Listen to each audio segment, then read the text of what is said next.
All right, so taking a look at the hardware, what about some of the things that you need to play a game? For example, the new controllers which come with the PlayStation 4.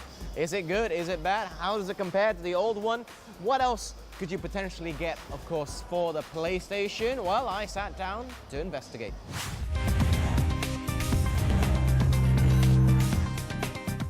So now we get on to the accessories part. As you can see right here and behind me right there, we have the PlayStation camera, which is pretty much the third iteration of cameras which Sony have put out. And this one, of course, exclusive to the PlayStation 4. And we have the DualShock 4 controllers, which, straight up, I will tell you this, it is the best controller, in my opinion, that Sony have ever released. It is fantastic in every aspect. Absolutely brilliant. Firstly, I'm going to start off with the bad, which is the camera. When you compare this to what Xbox One have released with the new Kinect camera, it is leaps and bounds behind the Xbox One. The Xbox One camera, for one thing, is compulsory purchase when you buy the Xbox One, which in turn helps to explain why worldwide the Xbox One is more expensive than the PlayStation 4. Why? Because this is still an optional accessory. It is not part of the kit when you buy it. Yes, you can buy the bundle, but there are also bundles you can buy in lieu of getting the camera, like the Battlefield 4 bundle, maybe the Killzone bundle, as opposed to getting this. Now, bearing that in mind, knowing it's not compulsory to have, why would a developer purposely make their game essential to have this there? They probably wouldn't, because they'll lose business in terms of customers who don't have the camera. So that's a letdown on one point in terms of future content available in terms of usage to this.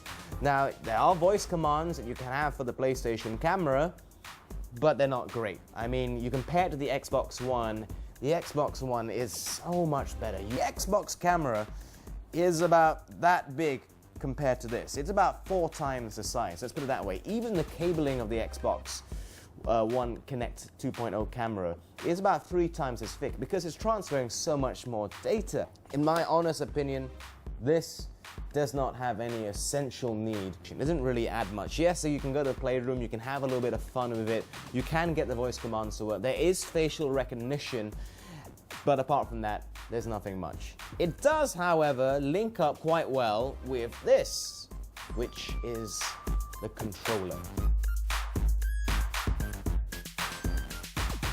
Now, remember the PlayStation Move when it came out? It was PlayStation's attempt to capitalize on not really using controllers and having a camera, but you had to hold the controller and it had that light on top and it was detected by the camera. Now it's all implemented into one, which is a DualShock 4 controller. So obviously the camera will see the light, it'll read into the system, etc., etc., etc. But I have to say, it doesn't have to indicate that you have to tie these two things up, because simply put, these colors change. It can tell you when it's charging. It can also tell you which player you are. So there's 4 controllers connected to this. Each one has a different color. If you're playing FIFA, you'll know which color you are on the pitch because it reflects in the color here. Pretty simple, as opposed to having 1, 2, 3, or 4 in terms of the number of the player that you are. I love it. This controller, though, is fantastic. The DualShock 4 controller is the best which PlayStation have released. So let's take a look at this. Firstly, the differences between, obviously, PlayStation 3 controller and this would be the longer handles here. When you're holding it in your hands, it feels just nice. It feels perfect. The weight of it is slightly heavier and it really feels like a gaming tool. I am in love with it in many aspects.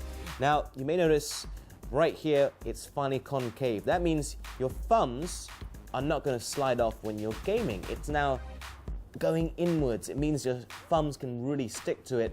If you're playing something like Call of Duty, or you're playing Battlefield, or you're playing FIFA, when you're moving around, your thumbs aren't going to slide off just like that. It's really nice. You may also notice there's no start or select button anymore. It's now options. That's basically start.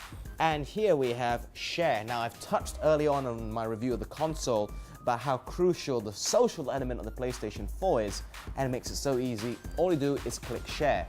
As a reminder, the PlayStation 4 is constantly recording your gameplay of the last 15 minutes.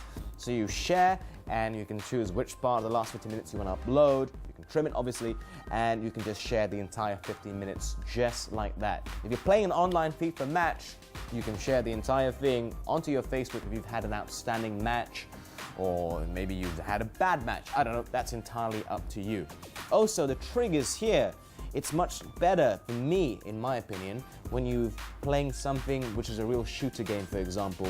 It comes out more, it allows your fingers to rest better, and it allows faster actions. So you can tap like that. If you're playing Call of Duty, for example, shoot is on R2, it feels a lot better, and zooming in with L2 as well. It's really, really excellent. Even the D-pad works better, and in terms of how it reacts to your fingers. Everything that was good about the DualShock 3, which was in itself a fantastic controller, has been vastly improved here. But the big aspect will be here, which is this touchpad. It's clickable as well, by the way, in case you're wondering, similar to a touchpad which you have on a laptop, for example. Now, this has not really been utilized. You can use it in Killzone in terms of selecting weapons. You can also use it, although not very well, in Assassin's Creed. But I think in the future we can expect more interaction of this when the developers obviously find out more ways to utilize it.